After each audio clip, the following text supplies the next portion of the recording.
ওমা নারী জাতি হচ্ছে দুটি পথ তিনটে গতি। দুটি পথ কি কি নারী? ভালো করে বুঝে নিন যারা সংসার করছেন। বলবো তাহলে রাত্রে চলে যেতে হবে, সকালবেলায় গালাগালি দেবে। নারী জাতি হচ্ছে দুটি পথ। কি কি দুটি পথ?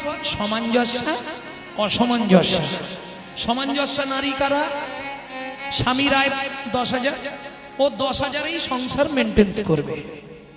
অসামঞ্জস্য নারী, স্বামীর আয় 10,000 কিন্তু ওর খরচ মাসে 25,000। তাহলে 15,000 কোথা থেকে আসবে? ওই যে গ্রুপ লোন আছে বন্ধন, ওখান থেকে নিয়ে।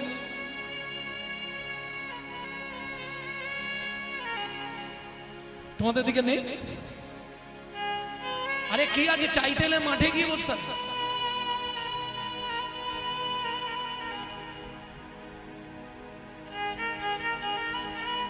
একে বলে অসামঞ্জস্য নারী। বুঝে নিলেন? এইবার নারীর গতি হচ্ছে তিনটে। প্রথম যখন নারী বিয়ে হয়ে আসে, এই বিয়ের পরটা বলছি, বিয়ের পরে নারীর ফার্স্ট নেম কি হয়? কি রকম মানুষ দেখো, বিয়ে করেছো তো নাকি? বিয়ের পরে নারীর ফার্স্ট নেম কি হয় বলতে পারছো না? বউ। ওদের বাড়ি নতুন নতুন বউ এসেছে, এইটা বলতে পারছেন। কিছুদিন পরে দ্বিতীয় নাম কি হয়? এই জানিস মদনের স্ত্রীটা ভালো। তাহলে ফার্স্ট পার্ট বউ, নতুন বউ, কিছুদিন পরে হবে স্ত্রী, তারপরে যেটা হয় ওটা 1 কোটিতে একটা সহধর্মিণী।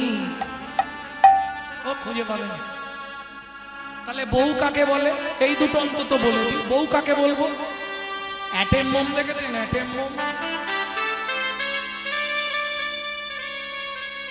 ও যে কোনো মুহূর্তে বাস্ট করে যাবে। এই সংসার করছে ভালো, হঠাৎ বেগ ধরবে, তুমি কলকাতায় ফ্ল্যাট কেন? এই বুড়ো বুড়িদের রান্না করে করে আমি কালো হয়ে যাচ্ছি। আর যদি না কেন ব্যাস, তাহলে মোবাইল নিয়ে গেল। দুটো তিনটে জিনিসে নেই, সমাজটাকে ধ্বংস করে দিল। দাদাদের মাথা খেলো বিবিতে, আর সারা দুনিয়াটা খেয়ে নিল শালা ওই মোবাইল আর টিভিতে। এই যে কিটি পাকল নিয়ে মরেছে, টিপতে টিপতে টিপতে টিপতে লাস্টে নিজেই টেপা হয়েছে। প্রেম সে বলো চৈতন্য মহাপ্রভু কি। আসতে কথাটা শুনতে খারাপ লাগছে। আজকে দেখবেন আপনি যদি ব্যারাকপুর দিশায় যান, ব্যাঙ্গালোর যান, নেপাল যান, চোখের জন্য আমি বহু জায়গায় গেছি তো আমার স্ত্রীর জন্য, আপ টু চেন্নাই, মাদুরাই, নেপাল, কোথাও বাকি রাখিনি। দেখবেন মানে আমার মনে হয় এখন বর্তমান সমাজে সব থেকে মানুষের চোখের রোগ বেশি। একবারে এইটুকু থেকে আর বড় পর্যন্ত সব চোখের রোগ। আর ডাক্তারদের একটাই বক্তব্য, ওই যে বালিশে মাথা দিয়ে মোবাইল কাট করে দিয়েছে। হ্যাঁ, ছেলে কিংবা মেয়ে, ও তো শুচ্ছে 10টায়, ঘুমাবে ভোর 4টে। শুনে রাখুন। আর উঠবে বেলা 11টায়, ডেকে ডেকে উঠনা রে উঠনা রে উঠনা রে। সে তো সারা রাত মোবাইল ঘেটেছে, উঠবে কি করে? একবারও ভাবেনি যে শালা মোবাইল ঘাটতে ঘাটতে নিজের জীবনটাই ঘেটে যাচ্ছে।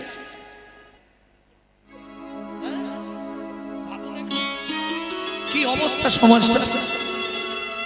ভক্তমণ্ডলী, ভক্তিমতী মায়েরা, যাই হোক, তাহলে স্ত্রী বউ বুঝে নিলেন। স্ত্রী কাকে বলে?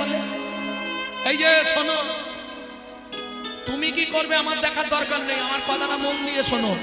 বাবা মাকে দেখা, রান্না করা, বাসন মাজা, জমি দেখা, রেশন তোলা, কেরোসিন তোলা, বাড়ির সব কাজ, ছেলে মেয়ের স্কুল সব আমি সামলে নেব।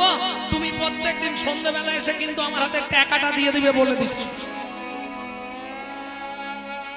এই যে হাসলে হবে না, এই আজ যাই পারে করুক, সংসারটাকে গুছিয়ে ফেলবে। এর নাম স্ত্রী। এর স্বামী যদি এধার ওধার করে না, গরম মেরে সিধে করে দেবে, এর নাম স্ত্রী।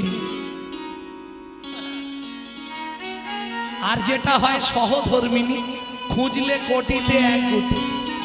ধর্মের পথে যারা স্বামীদের সহায়তা করে, ওই যে বললাম ভগবান সবাইকে সব দেবে। সবাইকে সব দেবে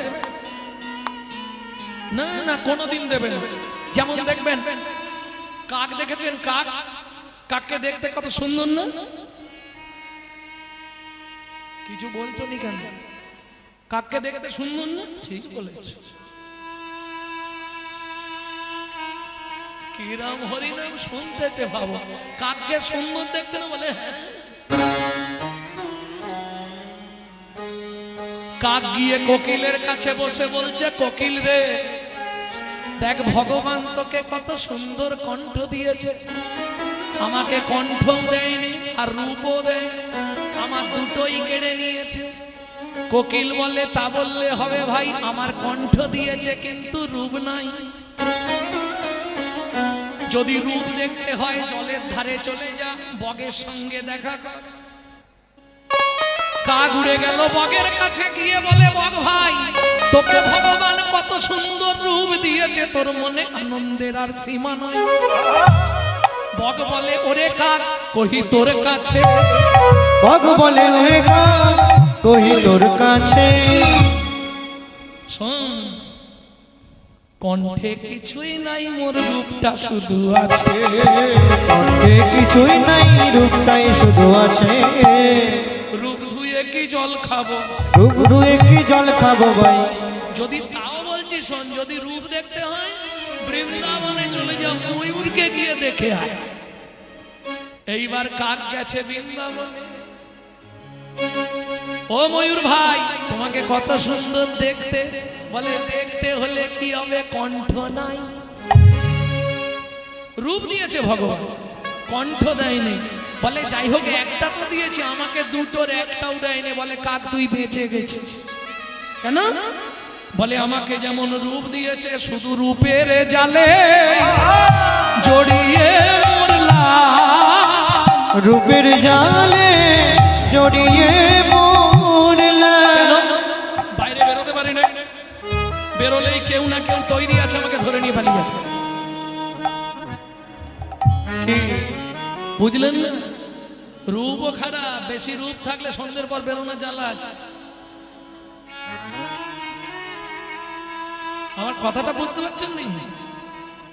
সব ভেঙে বলা যাবে না, ঠারে ঠুরে কইব কথা, বুঝবে যদি থাকে কোনো রসিক শ্রোতা। এগুলো পূর্বের ভবিষ্যৎ কথা, পূর্বের বিশ্বাস চলে আসছে। ব্যাং ডাকিলে বৃষ্টি হয়, মোরগ ডাকলে ভো, কুকুর কাঁদায় অমঙ্গল, বিড়াল কাঁদলে শো। কুকুর কাঁদলে অমঙ্গল, বিড়াল কাঁদলে শো। আগেকার দিনে ছিল নি কি? হ্যাঁ, অরিজিনাল কিনা জানি না, আগেকার দিনে বুড়ো বুড়িরা বলতো।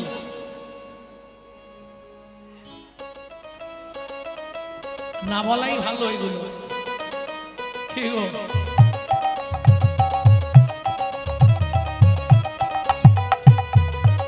হঠাৎ যদি অমঙ্গল হয়, খবর কে দেয়?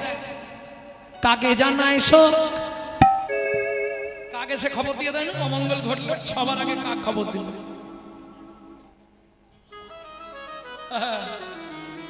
এগুলো আগেকার দিনে মানুষ বলতো, ভুল নয়। চৌকাটে বসলেই ঋণ হবে, ঘরের চৌকাটে জীবনে বসতে নয়। কি? সব কথার, প্রত্যেকটা কথার আগে একটা যুক্তি আছে, কিন্তু ফাঁকে। আর সেই ছেলেটা বউ পাগল হয়, যার ঘাম দেয় শুধু নাকে।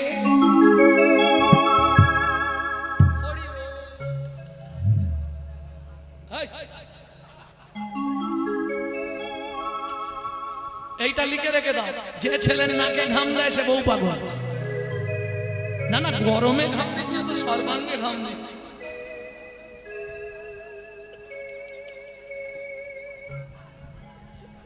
প্রেম সে বলো চৈতন্য মহাপ্রভু কি। চন্দ্রকান্ত রাজা রানীকে ডেকে বললেন, রানী তোমাকে একটা কথা বলবো। বলো। বলছিলাম কি, আমাদের এত সম্পত্তি কে ভোগ করবে? কোনো সন্তান সন্ততি তো হয়নি।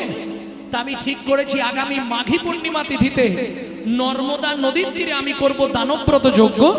এই যজ্ঞে যে যা চাইবে মন্ত্রী ঢাঁটরা দিয়ে দাও, তাকে তাই দেওয়া হবে। ঢাঁটরা পড়ে গেল। এইবার মাঘী পূর্ণিমার দিন এলো। রাজা চন্দ্রকান্ত সব ব্যবস্থা করে ফেললেন। মন্ত্রী সব সাজিয়েছ তো?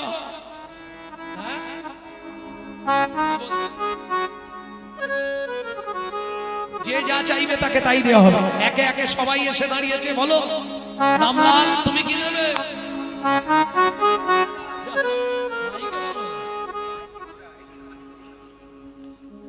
ওকে মন্দির করতে হবে। এই মন্ত্রী ওকে 2 বস্তা মোহর দিয়ে দাও। তুমি কি নেবে? আমাকে খেতে খাওয়া দাওয়া দেবে। একে খাবারের জন্য 3 গাড়ি মোহর দাও, সারা জীবন খাবে। তোমার কি চাই? সোনা দানা দেবে। ওকে 5 বস্তা সোনা দানা দাও। জি যা চাইছি। তুমি কি নেবে? 10 বিঘে জমি আর হালের গরু। বেশ মন্ত্রী একে জমির ধারে নিয়ে যাও, যে জমিটা ভালো লাগবে একে দিয়ে দাও। মন্ত্রী তো চালাক, ওকে নিয়ে গেলেন জমির ধারে। এ নাও শুলো নাও, যতটা তোমার দরকার গিয়ে পুঁতে দিয়েছো। ও মাইরা, লোভে পাপ আর পাপে মৃত্যু। 5 বিঘে 10 বিঘে 15 বিঘে 20 বিঘে। মন্ত্রী বলছে আর যেওনি গো, রোদের সময় কি হবে তোমার অত জমি? বলে দাঁড়াও না, জমিদার তো বলেছে যতটা নেবো ততটাই দেবে। 30 বিঘে 35 বিঘের মাথায় গিয়ে পাটি মুখ থুবড়ে পড়ে গেছে। মন্ত্রী ঘোড়া থেকে নেমেছে, কই গো ওঠো। আর পাটি উঠবে? সে পুরো একদম শক্ত হয়ে গেছে, শুলো হাতেই ধরা হয়ে রয়ে গেছে, পুঁততে আর পারেনি, বলহরি হয়ে গেছে। মন্ত্রী ফিরে এলো। জমিদার জিজ্ঞেস করলো, মন্ত্রী ভালো জমিটা দিয়েছো তো? বলে মহারাজ জমি আর দিতে হয়। কেন? বলে ইচ্ছা ছিল 35 বিঘে, পেল মাত্র 3.5 হাত। পরের জায়গা পরের জমি ঘর বানাইয়া আমি রই, আমি তো এই জমির মালিক। আমি তো এই জমির মালিক নই, আমি তো এই জমির মালিক নই। পরের জায়গা পরের জমি ঘর বানাইয়া আমি রই, আমি তো এই জমির মালিক নই, আমি তো এই জমির মালিক নই। প্রথম যেদিন ভবে এলাম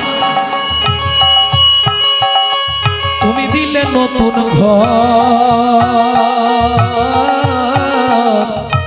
ঘরের কথা ভাবতে ভাবতে, ঘরের কথা ভাবতে ভাবতে, ঘরের কথা ভাবতে ভাবতে, ঘরের কথা ভাবতে ভাবতে তোমায় করলাম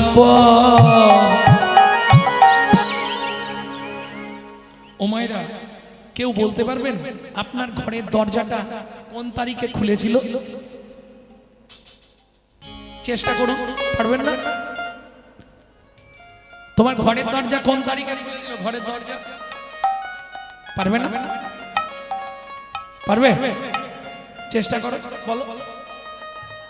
দোষ, তুমি জন্মের ডেট বলতে পারবে, দরজা খোলার ডেট তুমি বলতে পারবে কেন?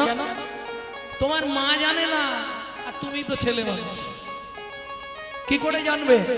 মাতৃগর্ভে কপাট খুললে তবে বাচ্চা বাইরে আসার জন্য ছটফট করে, বুঝে নিলেন? আর দরজা খোলে রাত্রি 12টার পর, ওই জন্য পেটে লাঠি মারাটা শুরু হয় রাত্রি 12টার পর থেকে, বুঝে নিয়ে গেল? তাহলে দরজা খোলার ডেট বলা যাবে না, এটা বাদ দিয়ে দিন। আপনি তো বাইরে আছেন, এটা তো বলতে পারবেন, আপনার দরজার বন্ধের ডেটটা বলুন। কত তারিখে আপনার দরজা বন্ধ হবে সেই ডেটটা বলুন। আমি কেন পারবে না? তাহলে খোলার ডেটও পারবে না আর বন্ধের ডেটও বলতে পারবে না। কারণ কি? আমার ঘরের চাবি তোমার হাতে, ঘরের চাবি তোমার হাতে, এই ঘরে ঘরের চাবি তোমার হাতে, দয়াল ঘরের চাবি তোমার হাতে, ঘরের চাবি তোমার হাতে, ঘরের চাবি তোমার হাতে। সে ভাবনা ভাবলাম কই আমি তো এই ঘরের মালিক। আমি তো এই জমির মালিক নই, আমি তো এই জমির মালিক নই।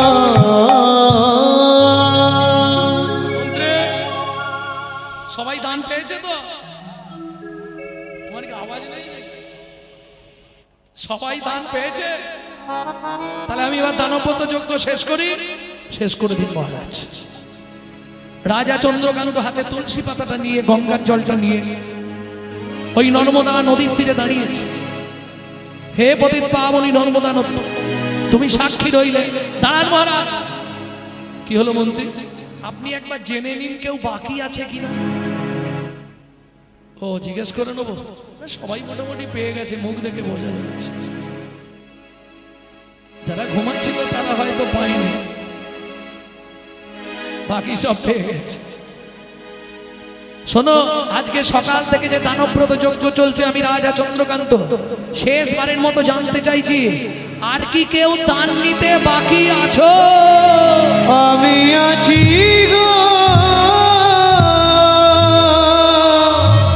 রাজা, আমি আছি গো, আমি এখনো বাকি আছি, বাকি আছি, বাকি আছি, বাকি আছি। কোথায় তুমি? আমি আসছি মহারাজ। হেন কালে নারদ ঋষি দাঁড়ালো সম্মুখে আসি, কেন কালে নারদ ঋষি দাঁড়ালো সম্মুখে আসি, কহিলেন মধুর বচনা, কহিলেন মধুর বচন, আমি এখনো বাকি রাজা আমি এখনো বাকি আছি, রাজা আমি এখনো বাকি আছি, আমি এখনো বাকি আছি, আমায় দান করো রাজা, আমি এখনো বাকি আছি, আমায় দান করো রাজা, তোমার দান গ্রহণের অভিলাষী, হরি হরি আমায় দান করো রাজা, গ্রহণের অভিলাষী, আমায় দান করো রাজা, আমি এখনো বাকি আছি, আমি এখনো বাকি আছি। রাজন, আমি একমাত্র বাকি আছি। নারদকে দেখেই রাজা ক্রোধে অগ্নি প্রজ্বলিত। ও মায়েরা, ৮০ মণ দুধে ১ ফোঁটা গোচনা পড়ে গেল। কিরকম জানেন? আপনি কোনো অনুষ্ঠান করছেন, ছোট করে নিমন্ত্রিত লোকজনকে খাওয়াচ্ছেন, একজন ভিখারি দাঁড়িয়েছিল, তাকে দুধ ছাই করে তাড়িয়ে দিলেন।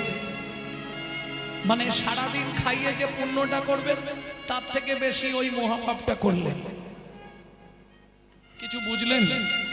অধম চণ্ডাল জাতি সে যদি হয় অতিথি, তারে ভেব দেব নারায়ণ। অতিথি বৈমুখ হলে পুণ্য যায় রসাতলে, কহতই ভাগবত পুরাণ। চৈতন্য ভাগবতে মহাপ্রভু সচিমাকে বলছে এই কথা।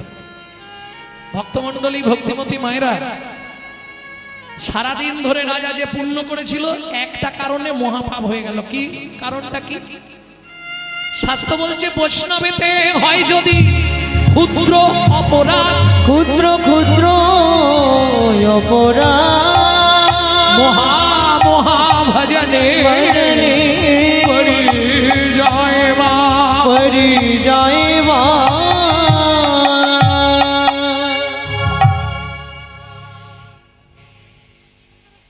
রাজা নারদ মুনিকে দেখে ক্রোধে অগ্নি প্রজ্বলিত। কেন? দাসীর পুত্র পেশনির কুমার, দূর হয়ে যা সম্মুখ হতে। তুই পেশনির কুমার হয়ে রাজা চন্দ্রকান্তের কাছে দান চাইতে এসেছি বলতে? মহারাজ, একে ঘাড় ধাক্কা দিয়ে বার করে দাও। দাঁড়ান মহারাজ, আপনার মন্ত্রী ঢাঁটরা দিয়েছিল বলে তবে আমি এসেছি, কিন্তু যে ব্যবহার আপনি আমার সঙ্গে করলেন, এক বিন্দু যদি হরিপদে মতি থাকে, আমি নারদ মুনি বলে যাচ্ছি, আগত জন্মে আপনাকে নিষাদ কুলে চণ্ডালের ঘরে জন্ম নিতে হবে। ও মায়েরা কিছু মনে করবে না তো, একটা কথা বলি, নারী পারে বাঁচাতে আর নারী পারে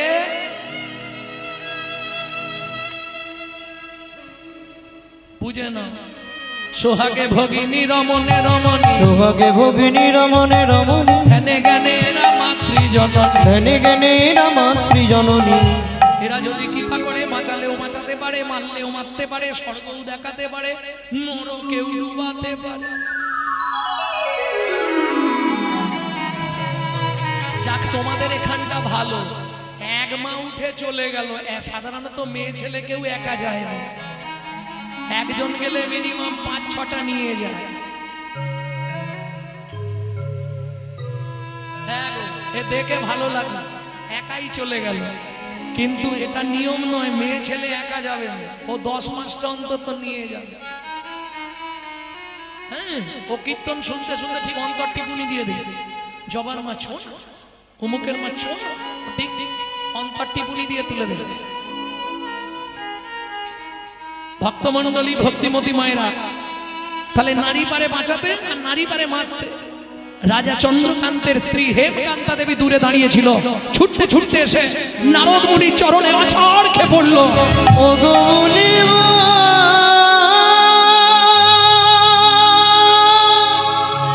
এ কি অভিশাপ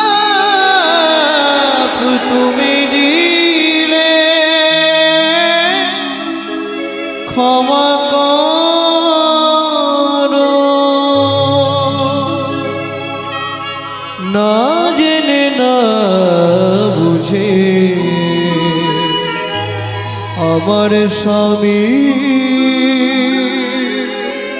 তোমার চরণে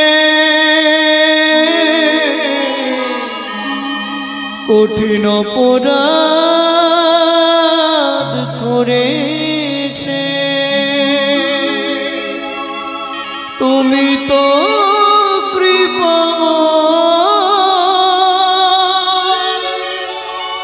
করুণা করে এই অভাগীরে কৃপা করো।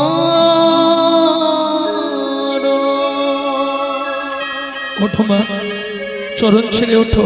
মুনিবর, আমি জানি আপনার অভিশাপ মিথ্যে হবে, নিঃশ্বাস খুলে চঞ্চলের ঘরে জন্ম নেব, তাতে কোনো কষ্ট নেই। মুনিবর, জীবনে কষ্ট একটাই, মানুষের সামনে মুখ দেখানো দেয়। সবাই বলে বন্ধা রমণীর মুখ দেখা মহাপাপ। নারদ মুনি বললেন, বেশ মা, বলো কি পেলে তুমি শান্তি পাবে?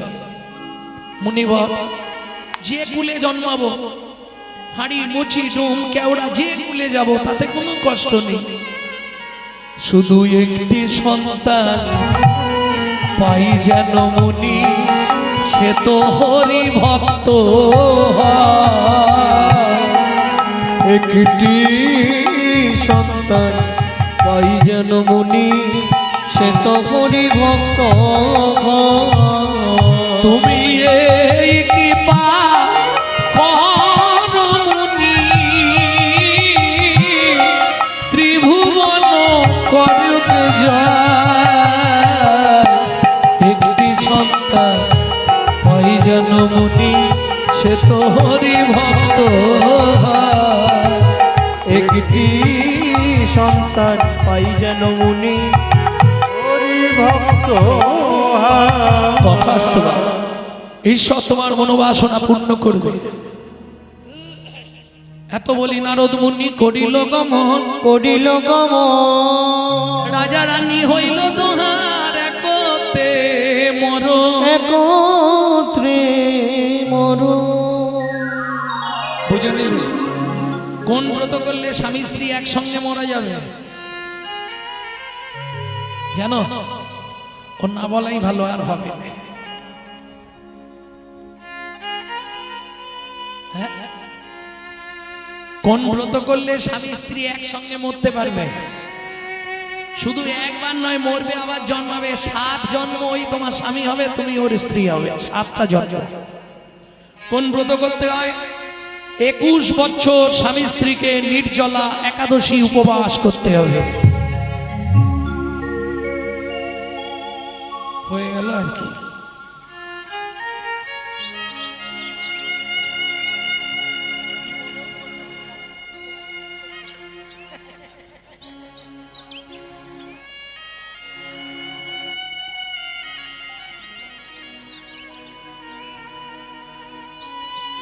ভক্তমণ্ডলী ভক্তিমতী মায়েরা, চলুন তাহলে দুজন গিয়ে জন্ম নিল কোথায়?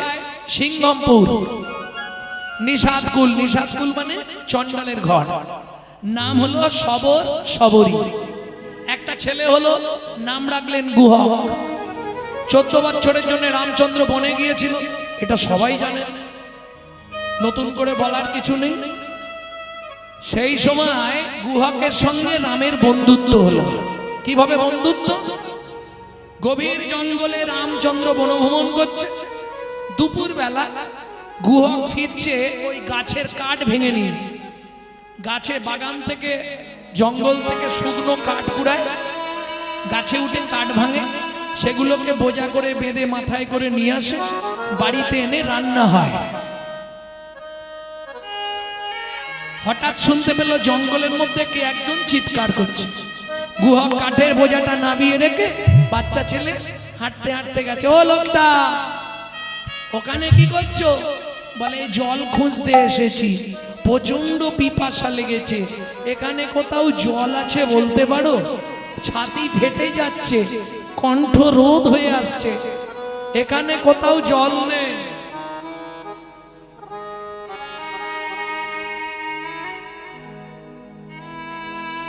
এখানে কোথাও জল নেই, তুমি জল কোথায় পাবে?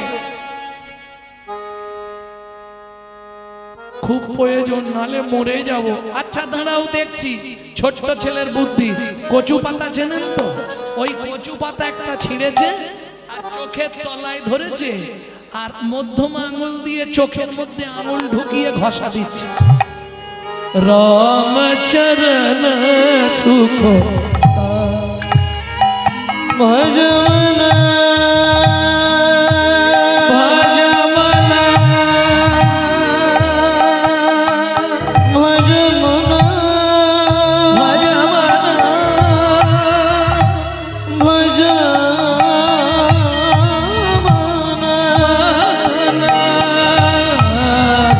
রামচরণ সুখদায়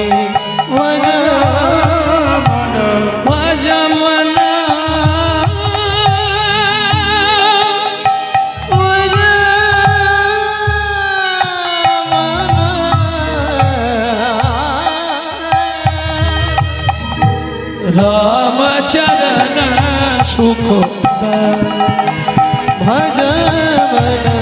রামচরণ সুখদায় ভজমন রামচরণ রামচরণ সুখদায়। এই শোনো, যাকো চরণ में पाषाण उधारे, যাকো চরণ এই তোমরা শুনেছিলে যার চরণ লেগে গিয়ে পাথর থেকে মেয়ে ছেলে বেরিয়েছিল? শুনেছিলে? শোনোনি? জিজ্ঞেস করো, যারা বয়স্ক আছে সবাই জানে, শুধু তুমি জানো। আরে অহল্যা উদ্ধার হয়েছিল না? যাকো চরণ में पाषाण उधारे, যাকো চরণ পাষাণ উদার, माधव तरनी शरणकारी,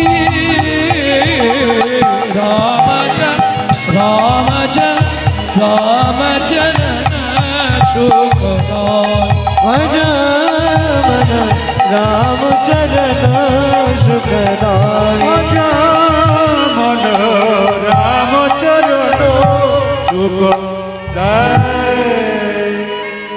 এই যে ও লোকটা, এই কচু পাতা একটু জল পেয়েছি, নাও খেয়ে নাও। কচু পাতায় জল? হ্যাঁ, তোমার সৌভাগ্য পেয়েছি তাই। যেই জলটা দিয়েছে রামচন্দ্র ওই কচু পাতায় জল খেয়ে বলছে, ও খোকা এটা কি জল রে, এমন স্বাদ কেন?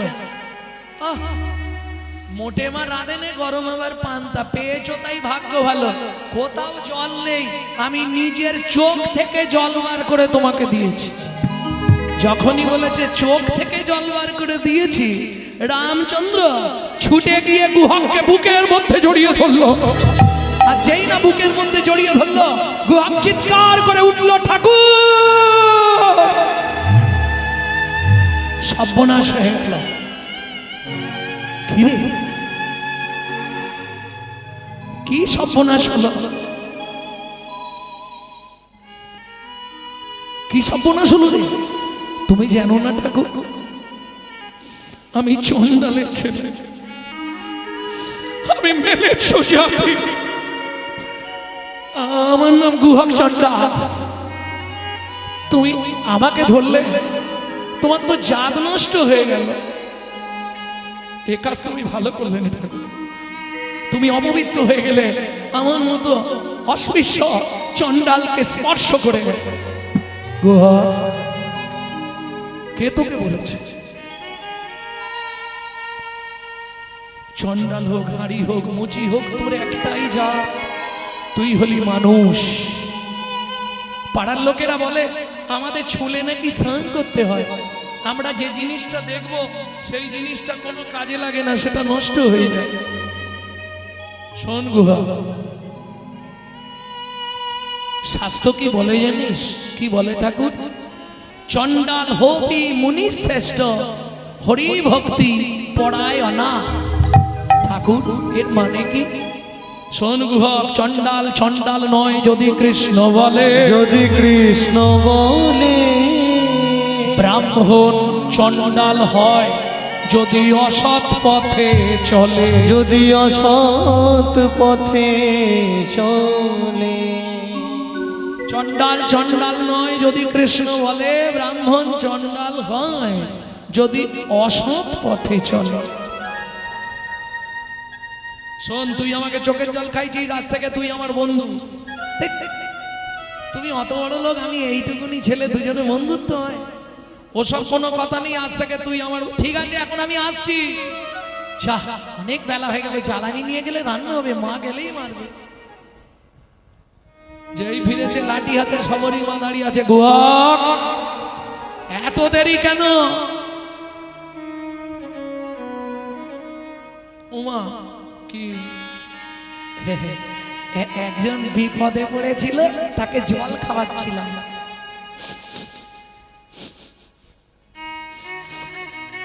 গুহক, এ গন্ধ কোথা থেকে আসছে? এদিকে আয় দেখি। সবরী মা গুহকের গাটা শুষছে। তোর গায়ে এই গন্ধ কোথা থেকে এলো? কেন? সবরী মা হচ্ছে মতঙ্গ মুনির শিষ্য, যাদের আরাধ্য ভগবান হলেন শ্রী রামচন্দ্র।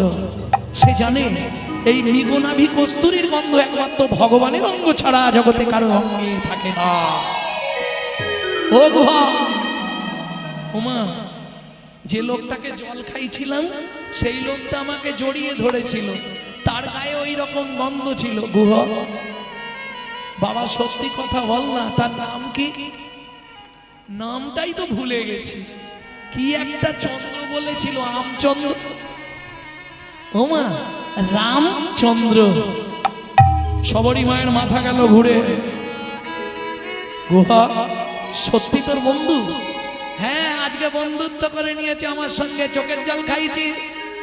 চন্ডাল হইয়া মিতালি করি, চন্ডাল হইয়া মিতালি করিল, চন্ডাল হইয়া মিতালি করি, চন্ডাল হইয়া মিতালি করিল। গুহক চন্ডাল বরে, গুহক চন্ডাল বরে।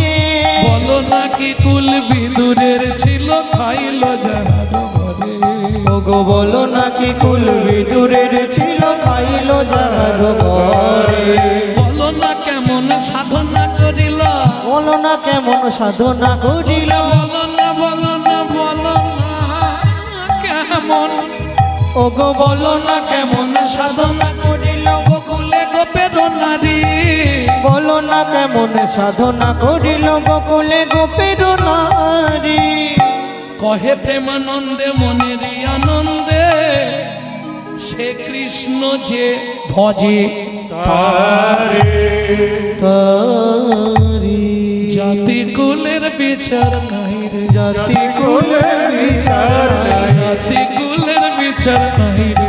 জাতি কুলের বিচার নাই রে ভজে কৃষ্ণ তার হয় রে জাতি কুলের বিচার নাই রে যে ভজে কৃষ্ণ তার বলি ভক্তি যার কৃষ্ণ তার ভজে কৃষ্ণ তার হয় রে যে ভজে কৃষ্ণ তার হয় রে কুলের বিচার নাই জাতি কুলের বিচার নাই রে সবরীমা গুহকের হাত দুটো ধরে কাঁদছে ও গুহক মা তুমি কাঁদছো কেন চোখের জলটা মুছিয়ে দিচ্ছে মায়ের মা তুমি কাঁদছো কেন গুহক কোনোদিন তোর কাছে তো কিছু চাইনি তোর বন্ধুকে একবার আমাদের বাড়ি আনবি একবার আনবি ঠিক আছে কালকেই নিয়ে আসবো কিন্তু গিয়ে বলবো যদি ওমা দুই একটা তাহলে মিথ্যে কথা বলতে হবে গুহক মায়ের জন্য যদি মিথ্যে বলিস বলবি কিন্তু বলার আগে কানটা ধরে বলবি মা কান ধরে মিথ্যে বললে দোষ হয় না না কানে গুরুদেব আছে গুরুদেবের কাছে ক্ষমা চেয়ে নিবি পরের দিন গুহা খেলতে গেছে বন্ধুদের সকলকে পাঠিয়ে দিয়েছে বাড়ি সন্ধ্যা নেমে আসছে গুহক বসে আছে মনে মনে ভাবছে প্রভু তো রাস্তা দিয়ে চলে যাবে আমার দিকে তাকাবে না গান গাই বসে বসে প্রভু ঠিক আমাকে দেখতে পায় গানটা শোনাবো আপনাদের এটা আমার শেখা আমার মায়ের কাছ থেকে লুকিয়ে তোমায় রাখবো ঠাকুর আমার হিয়া মাঝে লুকিয়ে তোমার রাখবো ঠাকুর আমার হিয়ার মাঝে মনে মনে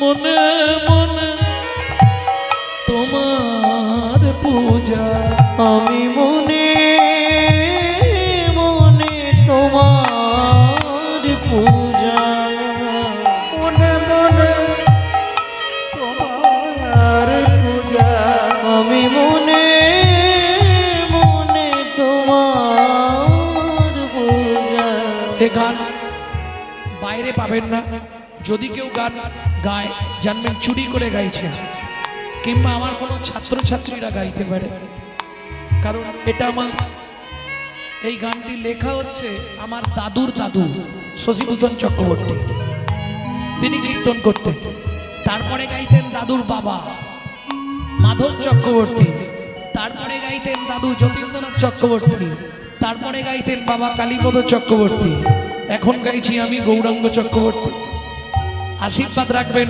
আমার পরবর্তী জেনারেশনও তৈরি হচ্ছে আমারই পিছনে একমাত্র সম্পদ গৌরব কৃষ্ণ চক্রবর্তী হৃদয় গৌর হরিব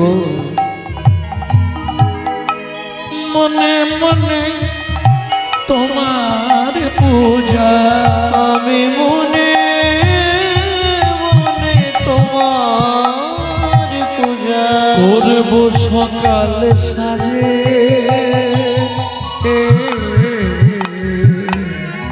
আমার হিয়া মাঝে লুকিয়ে তোমার রাখবো ঠাকুর আমার হিয়ার মাঝে লুকিয়ে তোমার রাখবো ঠাকুর আমার হিয়ার মাঝে নাই বা যদি দেবদাসীরা গানটা বুঝতে পারছেন তুমি মন্দিরে থাকলে তোমাকে অনেকে অনেক কিছু সেবা দেবে দেবদাসীরা বাতাস করবে চামড় ঢুলাবে ধূপ দ্বীপ জ্বলবে কত কিছু দিয়ে তোমার সেবা হবে কিন্তু তুমি যখন আমার এই হৃদয় মন্দিরে থাকবে নাই বা যদি দেবদাসীরা তোমার মাথায় চামর ঢুলাবে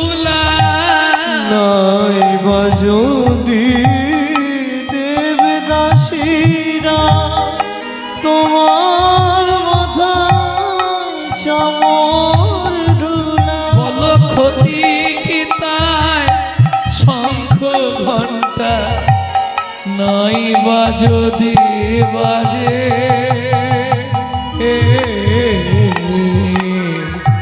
আমার হিয়া মাঝে লুকিয়ে তোমার রাখবো ঠাকুর আবার হিয়ার মাঝে এই গুহা দিয়ে তোমার রাখবো ঠাকুর আমার হিয়ার মাঝে। গুহা বসে বসে কাঁদছিস কেন? কি হয়েছে? ঠাকুর পায়ে লেগে গেছে, যেতে পারছি নি। আমি দিয়ে আসবো? তাহলে তো ভালোই হয়। রামচন্দ্র বলছে তাহলে আমি তোকে কাঁধে করে বাড়ি দিয়ে আসি। ওই জন্যই তো চাইছি, ওইটাই তো চাইছি। তুমি যখনই কাঁধে করে বাড়িতে দিতে যাবে, মাকে ডেকে তোমাকে দেখিয়ে দেবো। ঠিক আছে, আমি বসছি, তুই আমার কাঁধেও। না না, কি করে উঠবো? তুমি যা উঁচু। ঠিক আছে, তুই এক কাজ কর, আমার পিঠে একটা পা দিয়ে উঠে পড়। না, আমি ওই গাছের ডালটাই উঠছি, তুমি ওর নিচে দাঁড়াও, আমি টুক করে বসে পড়বো। ভগবান বলে এই যে বললি তোর পায়ে ব্যথা, গাছে উঠতে পারবো, বাড়ি যেতে পারবো না। রামচন্দ্র বলছে বুঝে ফেলেছি, ঠিক আছে ও বুঝতে পেরেছি রে, ওর গিয়ে দাঁড়ালেন গাছের ডালের তলায়। গুহা কাঁধের ওপর বসলেন, ভগবানের মাথাটা দুই হাত দিয়ে ধরেছে, আর ভগবান ও ভক্তের চরণ দুটো বুকের মধ্যে চেপে ধরেছে। খানিকটা গিয়ে গুহক বলছে ও ঠাকুর, কি আমাকে নামিয়ে দাও। বন্ধু নামাও। কেন রে? তুমি আমাকে বইতে পারছো না, তোমার কষ্ট হচ্ছে। কি করে বুঝলি? তোমার চোখ থেকে জল পড়ছে টপ টপ করে আমার পায়ে, আমি বুঝতে পারছি। ভগবান মনে মনে বলছে গুহক রে, ও গো গুহক রে, সেদিন তুই আমাকে তোর চোখের জল খাইয়েছিলি, তোর চোখের জল খাইয়েছিলি, আমি কি এমনি এমনি তোকে কাঁধে তুলেছি নাকি? তুলেছি নাকি? তোর সেদিনের চোখের জলের ধার আমি শোধ করিব, চোখের ঘরে শোধ করিব, আমি নয়ন জলে চরণ ধোবাইব, চোখের জলের ধার শোধ করিব, আমি নয়ন জলে চরণ ধুইয়ে দেব, চোখের জলের ধার শোধ করিব। মনে মনে বলছে, মুখে কি বলছে শোনো।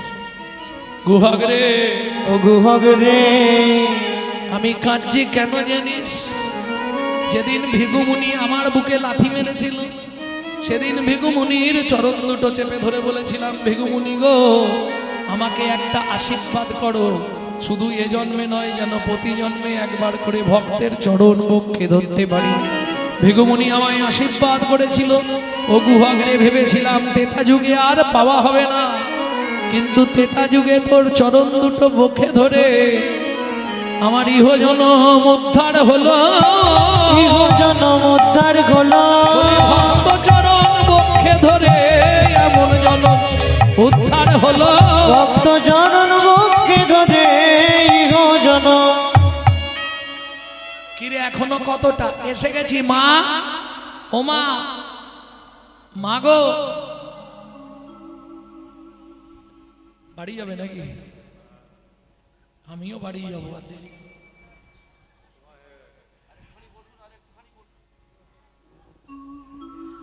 ও মা, মা, মা বেরো। যেই না হাঁক দিয়েছে অমৃত নিন্দিত বাণী,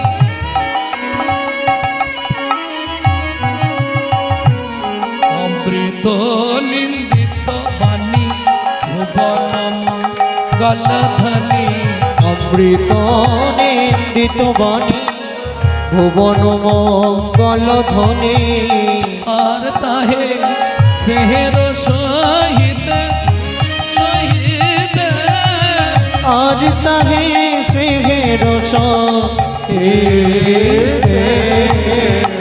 সবরীর কর্ণে আসি প্রবেশিল সুধা রাশি। সবরীর কর্ণে আসি প্রবেশিল সদা রাশি। হে আধরে রহে চমকিতে চমকিতে, হিয়া ধরি রহে চমকিতে।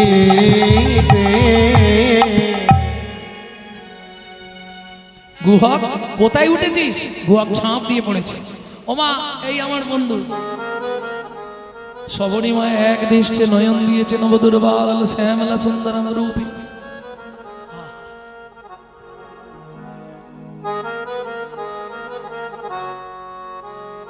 কি দেখছো মা অমন করে?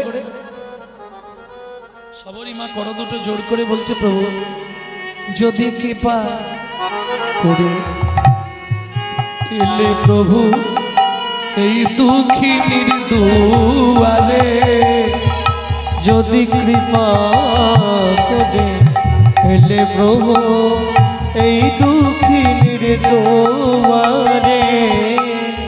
আমি নয়ন বাড়ি তুলে রেখেছি, আমি নয়ন বাড়ি ও গো দয়াময়,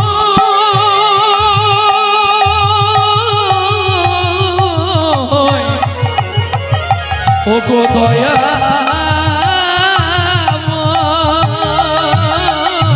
আমি নয়ন বাড়ি তুলে রেখেছি। তোমার চরণ সেবার করে যদি কৃপা করে দুঃখিনীর দুয়ারে যদি কৃপা করে নিয়ে চলো দুঃখিনীর দুয়ারে। প্রভু ঘরের সামনে থেকে ফিরে গেলে অমঙ্গল হয়, একটুখানি আমার ঘরে চলো। তোমার ভয় নেই? জাতিতে চন্ডাল মোরা অন্ন নাহি দেব, অন্ন নাহি দেব, পাকা মিষ্টি ফল আছে ভোজন করাইব। ভোজন করাইব। এই জায়গাটায় খুব ভালো করে ধ্যান দিন, নাহলে বুঝতে পারবেন না। রামচন্দ্র বলছে মা হবে না। কেন? পিতার আদেশ। রাম ভালো করে শুনে রাখ, কিছু না খাইবা কারো ঘরে নাহি যাবা, 14 বছর বনে বনে ভ্রমণ করিবা। 14 বছর শুধু বন ভ্রমণ করবো, কারো ঘরেও যাবো না, কিচ্ছু খাবো না। এটা পিতা দশরথের আদেশ। কারো ঘরে না যাইবা, কিছু না খাইবা, কিছু না খাইবা। ওরা 14 বছর বনে বনে ভ্রমণ করিবা, ভ্রমণ করিবা। তবে কথা দিলাম মা, তুমি যখন আমাকে ফল দিতে চাইছো, আগত দাপর যুগে আমি ব্রজেন্দ্র নন্দন কৃষ্ণ হব। তুমি জন্ম নেবে মথুরার যমুনা নগরে, যমুনা পার হয়ে বৃন্দাবনে ফল বেচতে আসবে। আমি কথা দিচ্ছি কি সেদিন ফল চেয়ে খাবো, সেদিন ফল চেয়ে খাবো, সেদিন ফল চেয়ে খাবো, সেদিন ফল চেয়ে খাবো। যেদিন ব্রজেন্দ্র নন্দন হব, সেদিন ফল চেয়ে খাবো। ব্রজেন্দ্র নন্দন হব, তোমার মনোবাঞ্ছা পুরাইব। হরি হরি নন্দন হব, মনোবাঞ্ছা পুরাইব। যেদিন ব্রজেন্দ্র নন্দন হব। সেদিন ফল চেয়ে খাবো। তাহলে কথা দিলাম, রামচন্দ্র কথা দিলেন ত্রেতা যুগে সবরী মাকে। সবার সবরী তারা তাপর যুগে এসে জন্ম নিল মথুরা থেকে 5 কোষ দূর যমদা নগর। যমদা নগর গেলে দেখে আসবেন, মথুরা থেকে বেশি না, ওই 15 থেকে 16 কিলোমিটার রাস্তা। যমদা নগর কিরাত কিরিতানি মানে বেদ আর বেধিনী। বেদ অন্ধ হয়ে গেল বিশেষ কারণে। ওই বেধিনী অর্থাৎ কিরিতানি মথুরার বাগান থেকে ফল পাড়ে, যমুনা পার হয়ে বৃন্দাবনে সেই ফল বিক্রি করে পয়সা এনে সংসার চালায়। বুঝে নেওয়া গেল ঈশ্বরের কৃপা হয়তো যাহারে সেই তো ঈশ্বর তত্ত্ব বুঝিবারে পারে। সবাই বুঝবে না, সব তত্ত্ব সবাই বুঝবে না। কৃপা যতক্ষণ না হচ্ছে ততক্ষণ তোমার মধ্যে ভাব প্রেম আসবে না। যদি কৃষ্ণ কথা শুনতে বা বলতে চোখে জল না এলো, তাহলে জানিবে দেহে আছে অপরাধ প্রচুর, কৃষ্ণ নামের বীজ দাহে না হবে অঙ্কুর। যেমন আমাদের মাইকম্যান ভাই যখন থেকে শুরু থেকে শেষ পর্যন্ত লক্ষ্য রেখেছেন কি, ওর দৃষ্টি কিন্তু আমার মুখের দিকে সারাক্ষণ, চোখের পলক পড়ছে না, ও কিন্তু এদিকে তাকিয়েই বসে আছে। কৃপা, কৃপা না হলে হবে না। আর তেমনি আজকে মাইকটাও বেড়েছে দুর্দান্ত, অপূর্ব সাউন্ড, সুন্দর সাউন্ড দিয়েছে। ভগবানের চরণে জানাই ওর হৃদয়ে কৃষ্ণ প্রেম ভক্তি লাভ হোক। নিতাই গৌর হরি বল। হরি বল। যারা কীর্তন শুনতে এসেছেন, সাধু গুরু বৈষ্ণব ভক্তগণ সবাই আশীর্বাদ করবেন গৃহস্থের যেন কল্যাণ হয়। তারা যে মনোবাসনা নিয়ে আজকে এই কীর্তন মহতি হরিবাসর, টাকা তো অনেকের থাকে, টাকা থাকলেই কীর্তন করানো যাবে না, এটা বুঝতে হবে। Man proposes but god disposes. মানুষ ভাবে এক, ভগবান করান আর এক। আপনি চাইলেও হবে না। কেন? পূর্ব পূর্ব জন্মের যদি এক লাভ সুকৃতি রয়, তবে তার গৃহে একদিন হরিনাম হয়। তাই গো, হরি বল। এ অল্প ভাগ্যের কথা নয়, কৃপা না হলে হয় না। চলুন মধুময় শ্রীধাম বৃন্দাবন, ফলবালি ফলের ঝাঁকানি ওই ব্রজের পথে পথে ফল বিক্রি করতে যাচ্ছে। কেমন করে? তোরাকে ফল নিবি রে, এলাম ফল বিক্রিতে। ফল নিবিরে এলাম ফল বেচিতে, তোরাকে ফল নিবিরে এলাম ফল দেখিতে। আমার বোন, আমার বোন, আমার বোন একবার খেলে অমর হবে সে। ফল নিবিরে এলাম ফল দেখিতে। তোরাকে ফল নিবিরে এলাম ফল দেখিতে।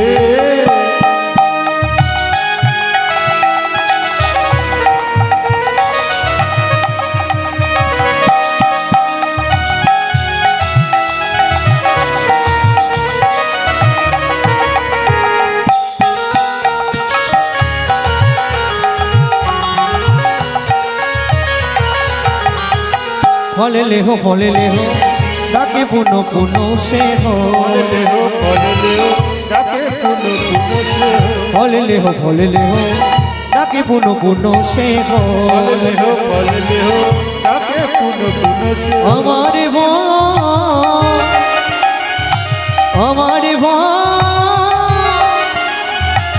আমার বোন একবার খেলে অমর হবে সে।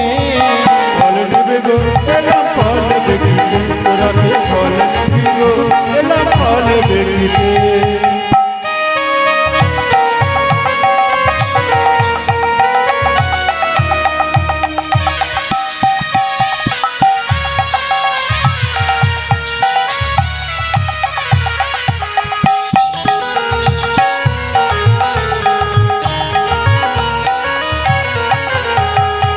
শুনি ব্রজ শিশুরায় ফল কিনে কিনে খা। শুনি ব্রজ শিশুরা ফল কিনে কিনে খায়। শুনি ব্রজ শিশুরায় ফল কিনে কিনে খা। শুনি ব্রজ শিশুরা ফল কিনে কিনে খায়। দেখে কৃষ্ণ মনে হরি সে, দেখে কৃষ্ণ মনে হরি সে গো। দেখে কৃষ্ণ মনের হরিষে, দেখে কৃষ্ণ মনের হরিষে গো। ফল নিবিরে এলাম ফল বেচিতে, তোরাকে ফল নিবিরে এলাম ফল দেখিতে। গুটি গুটি রাঙা পায় ছুটি ছুটি চলি যা। গুটি গুটি রাঙা পায় ছুটি হরি চলি যা। গুটি গুটি রাঙা পায় ছুটি হরি চলি যা। গুটি গুটি রাঙা পায় ছুটি হরি চলি যা। হাতে পাতে ফল হারিনীর কাছে, হাতে পাতে ফল হারিনীর কাছে গো। হাতে ফল হারির কাছে, হাত পাতে ফল হারির কাছে গো। হাত পাতে ফল হারি, কই গো একটা ফল দাও না। ফল হারিনি এক দৃষ্টে তাকিয়ে আছে। ও মোর সোনার চাঁদ, কি তোর মায়ের বল বল। ও মোর সোনার চাঁদ, কি তোর মায়ের নাম বল বল বল। এই যে মায়ের নাম বল, বাবার নাম বল, আমি কি এমনি ফল নেবো নাকি? তাহলে ছুটে গেল উঠোনে। উঠোনে কি মেলা ছিল? শুনি কৃষ্ণ কৌতূহলী, ধান্য লইয়া এক অঞ্জলি। শুনি কৃষ্ণ কৌতূহলী, ধান্য লইয়া এক অঞ্জলি। শুনি কৃষ্ণ কৌতূহলী, ধান লইয়া এক অঞ্জলি। শুনি কৃষ্ণ কৌতূহলী, ধান্য লইয়া এক অঞ্জলি। শুনি কৃষ্ণ কৌতূহলী, ধান লইয়া এক অঞ্জলি। ও মায়েরা, কর হইতে পড়িতে পড়িতে, ছোট ছোট হাত তো ধান থাকবে, সব পড়ে যাচ্ছে। আর যে ধানগুলো পড়ে যাচ্ছে তার উপর আবার পায়ে চিপা লাগছে। চিপা লেগে লেগে চিপা লেগে লেগে কি সৃষ্টি হচ্ছে? এই গোপন তত্ত্বটা জেনে নাও, চিপিটক। চিপিটক, চিপিটক মানে চিড়ে, চেপে গিয়ে চিড়ে সৃষ্টি হচ্ছে। যখন ভগবান চলে যাচ্ছে তারা কাঁদছে, প্রভু আমাদের তৈরি করে ফেলে রেখে দিয়ে যাচ্ছ, আমরা কি করব? বলে দুঃখ করিস না, তোরা কলিযুগে যাবি, আমি তোদের ইচ্ছা পূর্ণ করব। মাটি বলছে, ও প্রভু তুমি পায়ের চাপটা দিয়েছো, চাপটা সহ্য করেছি আমি, তবেও চিপটেছে। বলে তাহলে দুঃখ করো না, কলিযুগে তুমি জন্ম নেবে কুমোরের ঘরে মাটির মালসা হয়ে, তুই যাবি চিড়ে হয়ে, দুইয়ের আশা পূরণ করবো। ওরে যেদিন আমি গৌর হব, দুইয়ের আশা পূরণ করবো। যেদিন আমি গৌর হব, মাটির মালসায় চিড়ে খাবো। ওরে যেদিন আমি হৃদয় গৌর হরি বাবা চিড়ে খাবো, ওরে যেদিন আমি গৌর হব, তুইয়ের আশা পূরণ করব।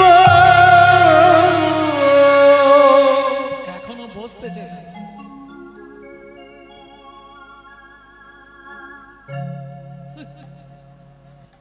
বাড়ি বাড়ি যাবে।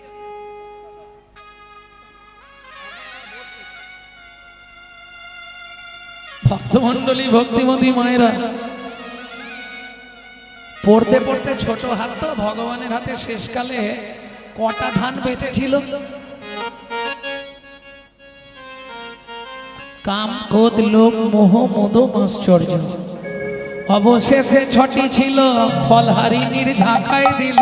অবশেষে ছটি ছিল, ফলহারিণীর ঝাঁকায় দিল। ওমা শুধু ধান দিচ্ছে না, কি একটা মন্ত্র বলছে, শুনবে মন্ত্রটা?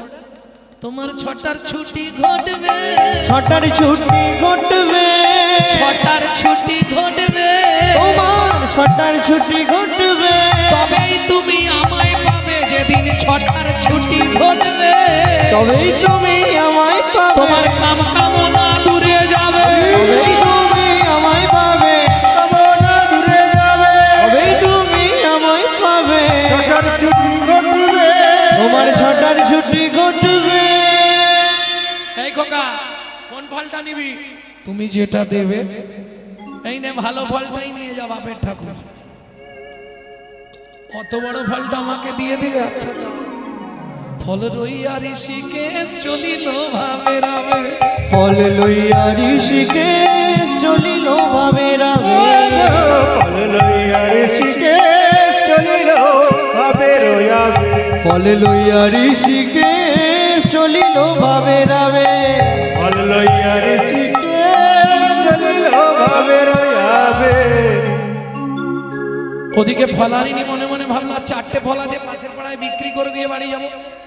ও তো ঝাঁকাটা তুলেছে মাথায়, মাথায় ঝাঁকাটা তুলে 1 পা 2 পা 3 পা যেই গেছে, মনে মনে ভাবছে কি গাছ থেকে হনুমান পড়লো নাকি রে, এত ভারী লাগছে কেন? ঝাঁকাটা একবার নামিয়ে দেখি। আর যেই ঝাঁকাটা নামিয়েছে, বিস্ময় হলো হতভাগ। কেন?